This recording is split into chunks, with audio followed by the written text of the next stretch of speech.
उत्तर प्रदेश के कानपुर से एक बेहद हैरान कर देने वाला मामला सामने आया, जहां एक शख्स ने अपनी ही पत्नी पर बताया जा रहा है जान से मारने के लिए केमिकल या स्लो पॉइजन का इस्तेमाल करने का उस पर आरोप लगा है। सबूत के तौर पर उसने पुलिस को सीसीटीवी फुटेज भी उपलब्ध कराया, जिसमें आरोपी पत्नी की संदिग्ध हरकतें कई बार दर्ज हुई हैं। पति हिमांशु के मुताबिक साल 2024 में शादी के कुछ दिन बाद ही इन दोनों के बीच अनबन शुरू हो गई।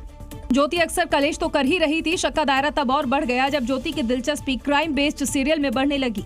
इधर परिवार के ज्यादातर सदस्य अक्सर बीमार पड़ने लगे, जिसके बाद कैमरे में जो दर्ज हुआ उसने सबके होश उड़ा दिए। फुटेज के मुताबिक चाय बनाने के दौरान पत्ती, पानी, दूध के अलावा इसमें कुछ संदिग्ध पदार्थ मिलाए जाते थे। राज खुलते ही पति ने तुरंत पुलिस में शिकायत की। पीड़ित द्वारा आरोप लगाया गया है कि उसकी पत्नी के द्वारा उसको कुछ रासायनिक पदार्थ मिलाकर पिलाया जाता था। इसके बाद उसकी तबीयत खराब हुई। शक की वजह ज्योति का लैब टेक्नीशियन होना भी है, जहां से उसे कई तरह के रसायन मिल सकते थे।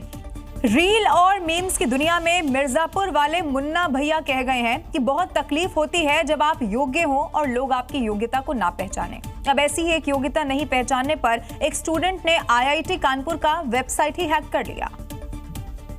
दरअसल एक छात्र आईआईटी कानपुर में एडमिशन नहीं मिला तो उसने पूरी यूनिवर्सिटी की वेबसाइट ही हैक कर ली और उस पर एक मैसेज भी छोड़ा जिसमें लिखा था कि ये वेबसाइट हैक है, मैं बस इतना कहना चाहता हूँ कि मुझे फेयर चांस मिले।